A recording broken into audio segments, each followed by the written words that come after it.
मणिपुरी वारी पांबी सेनेना ताबीरिबो पुम्नमक्पु अमुक हन्ना Taram नोक्सरी मयामगी ngaihak pothananaba haiduna British writer Hector हक मुनरो समना हाई साइज मुनरो मियामनदी सकी हाइना खंगनरिबा अइबा सिगी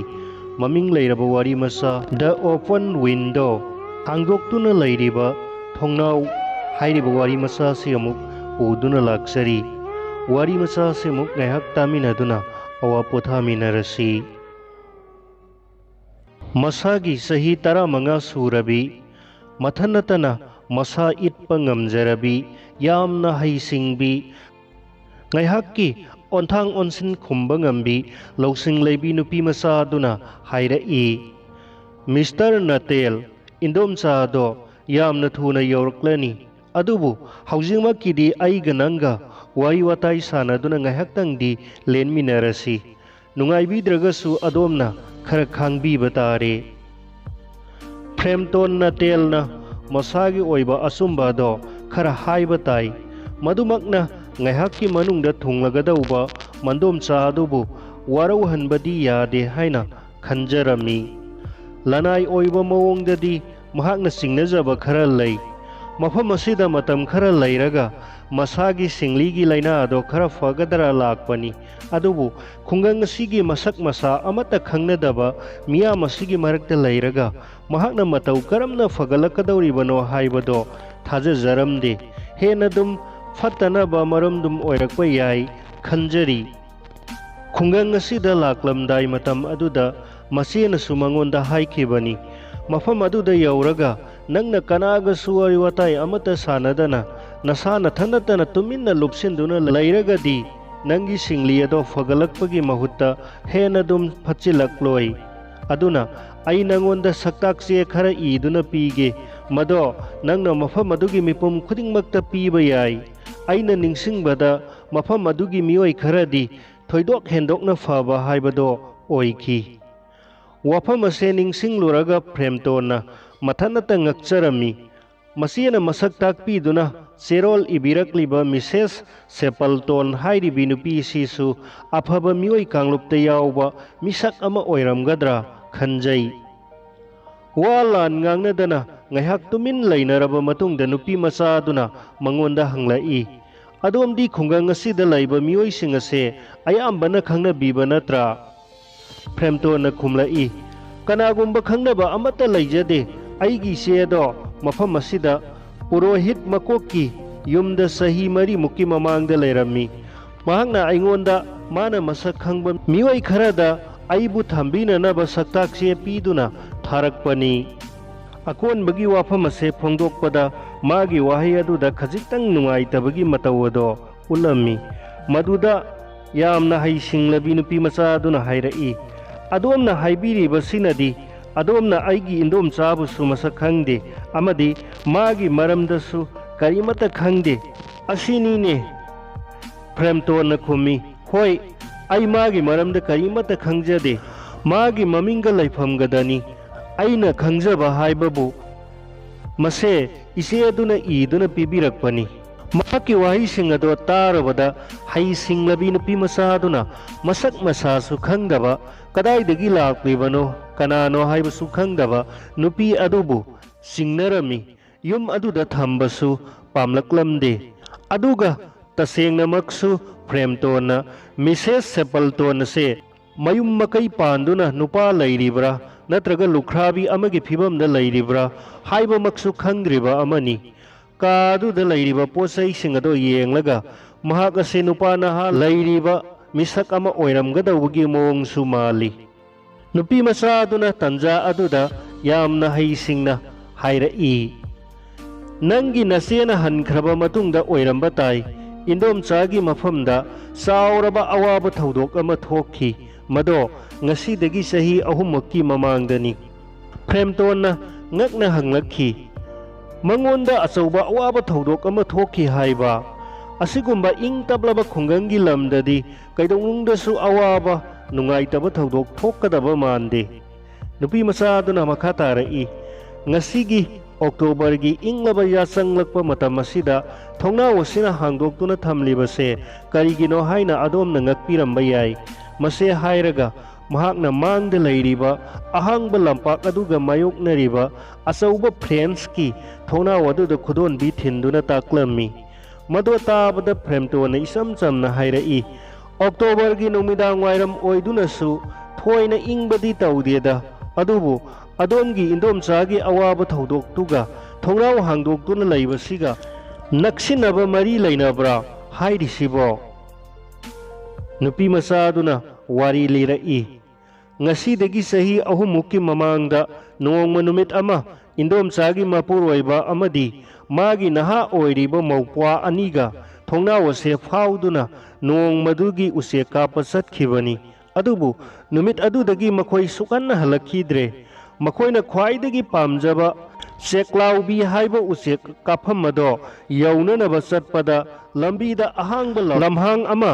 lalami lamhangdo lanbada yengbadadi kaisu tauba mandaba yamna launam tauba asauba chot lauba lamachet amada makoi aumak puthaduna siki adomna khangbiribaduni madugi kummado nong marang kaina taba chot lauba kalen oina taurami atai matamdasu kaisu taudaba khudong thiningai oidabado kum adudadi nong tamanduna khudong thiba mafam haibado ikhang khanghaudana oirakhi makhoi ahumaki haksang ado kaidaunungda phangkhidre maduni wari asigi khwaidagi kijaba amadi thamoi kainingai oiribase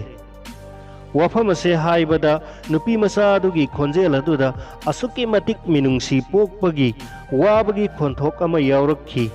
magi iting tingba khonjel ado mangkhrabagum taurami mahakna makha tarai maraibak thirabi aigi indom chana nongma natraga nongmadi magi mapuroiba amadi mawpwa ani ado makhoiga mangmi nakhraba sadan hui aduga loinana soidana halakhigani hanagum makoigi thongna waduda phaujilaktuna sanglakani haina khalli madudagini ya sanglakpa khudingi pumamamdri fauba thongna wase hangdoktuna thamlibase aigi maraibak thirabi nungsijarabi indom chana aingonda itatatana makoina karamna thokhibage haibado paudammi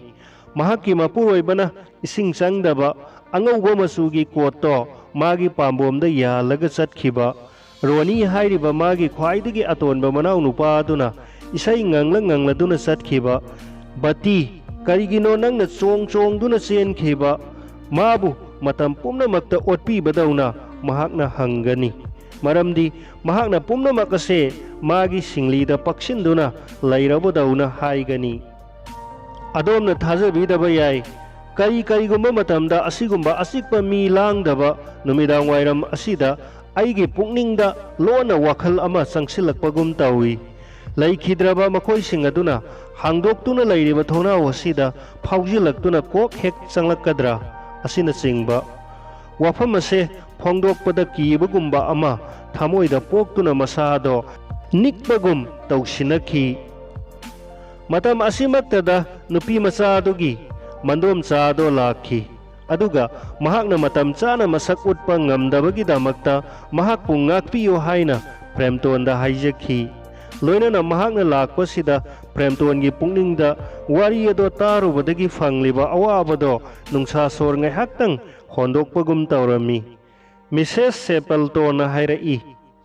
adom aigi sanupi beranana wari watai sanaduna ngaihak nungahelamgani khalli aduga mahak yamna thuna makha tarai thongnaw hangdokpase adomda nungaitaba kaisu leiteko aigi ipuroiba amadi ipwasing use kapa chatkhibado thongnaw ase fauduna makhoi sumdring yum masida changlakadawribani